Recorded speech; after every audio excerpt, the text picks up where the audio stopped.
Hello everyone and welcome back. Today we're gonna see how to link an Android device to Windows 11. Firstly, click on the search bar in the taskbar on your Windows device. Then type phone link and open the app. Select Android as your device type, then click on send notifications to sign in to your Microsoft account. A notification will be sent to your phone for verification. Your Windows PC will display a 2-digit number.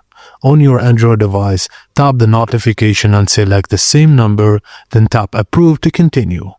Your Windows PC will show a QR code. Just open your phone's camera or a QR scanning app, then scan the code. If prompt, download and install Link to Windows from Google Play Store, then tap Continue to proceed. Your Windows PC may display another code. Just enter this code on your phone to confirm the connection.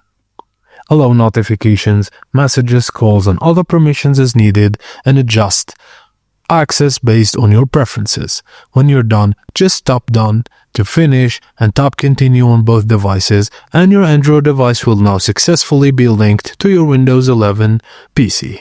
And that's it, guys. Thank you for watching, and please don't forget to like and subscribe for more.